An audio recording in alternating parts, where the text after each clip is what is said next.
BNP এবং সমমনা রাজনৈতিক জোটের নেতারা মনে করছেন সেকেন্ড রিপাবলিক এবং গণপরিষদ নির্বাচনকে সামনে এনে আগামী জাতীয় সংসদ নির্বাচনকে বিলম্বিত করার চেষ্টা করা হচ্ছে।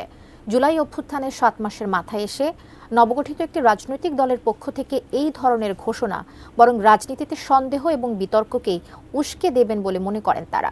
বিস্তারিত থাকছে মনিরুল ইসলাম মিন্টুর রিপোর্টে।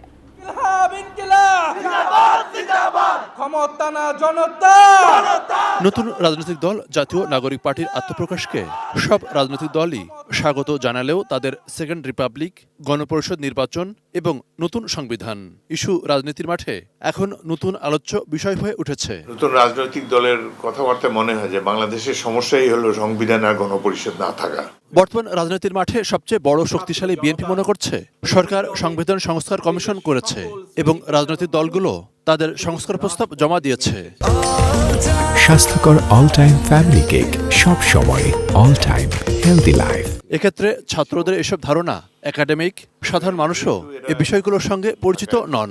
বিশ্ববিদ্যালয়ে পড়ে এদের চিন্তা চেতনা সাধারণ মানুষের চিন্তা চেতনার সাথে অনেকটা ফারাক রয়েছে এবং এরা তো সাধারণ মানুষের সাথে মিলেমিশে রাজনীতি করেনি, কোনোদিন নির্বাচনও করেনি। সুতরাং তাদের পক্ষে দেশের বাস্তব পরিস্থিতি উপলব্ধি করা সবসময় সম্ভব হয় না। তারা যে সেকেন্ড রিপাবলিকের যে কথাটি বলেছে এটি একটি অপ্রয়োজনীয়, যাদের কথায় তারা উঠে বা কিছু সংখ্যক বুদ্ধিজীবীরা হয়তো তাদেরকে প্রভাবিত করেছেন। অন্যদিকে নাগরিক ঐক্যের সভাপতি মাহমুদুর রহমান মান্না মনে করছেন বিশ্বের বিভিন্ন দেশে সেকেন্ড রিপাবলিক কিংবা পঞ্চম রিপাবলিকের যে ধারণা বাংলাদেশে তার কোনো প্রয়োজন নেই। কেউ বলে আমি ইসলামিক কনস্টিটিউশন চাই, কেউ বলে আমি সেকুলার কনস্টিটিউশন চাই, এটা তো কোনো নিষ্পত্তি হবে না। এইরকম একদম ডায়াগোনালি অপোজিট অনেকগুলো বিষয় আসবে। আমরা মনে করি এই বিতর্ক এইভাবে ওপেন করে এটা সমাধান করা যাবে না। আবার একইভাবে সেকেন্ড রিপাবলিক এমন একটা বিষয় যা ঢাকা মহানগরীর অবস্থিত ভদ্রলোক লেখাপড়া যারা তারাই তার কনসেপ্টে জানে না।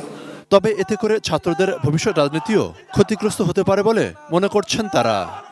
শেখ হাসিনা যে এতজনকে গুম করেছেন, খুন করেছে, মানি লন্ডারিং করেছেন, দেশের সম্পদ বিদেশে পাচার করেছে ফ্যাসিস্ট প্রধানমন্ত্রী এবং তার সাঙ্গপাঙ্গরা, এটা তো সংবিধানের সাহায্য নিয়ে করেনি। সংবিধান তো বলে নাই তাদেরকে যে চুরি করো, গুম করো, টাকা পাচার করো। মানে কারো কারো মধ্যে এরকম সন্দেহ হচ্ছে যে এটা কি বিলম্বিত করবার চেষ্টা হচ্ছে কিনা। ওরকম যদি করা হয় তাহলে তো অন্যায় প্রশ্রয় দেওয়া হচ্ছে, সময় দেওয়া হচ্ছে। মনিরুল ইসলাম মিন্টু, 18 নিউজ, ঢাকা।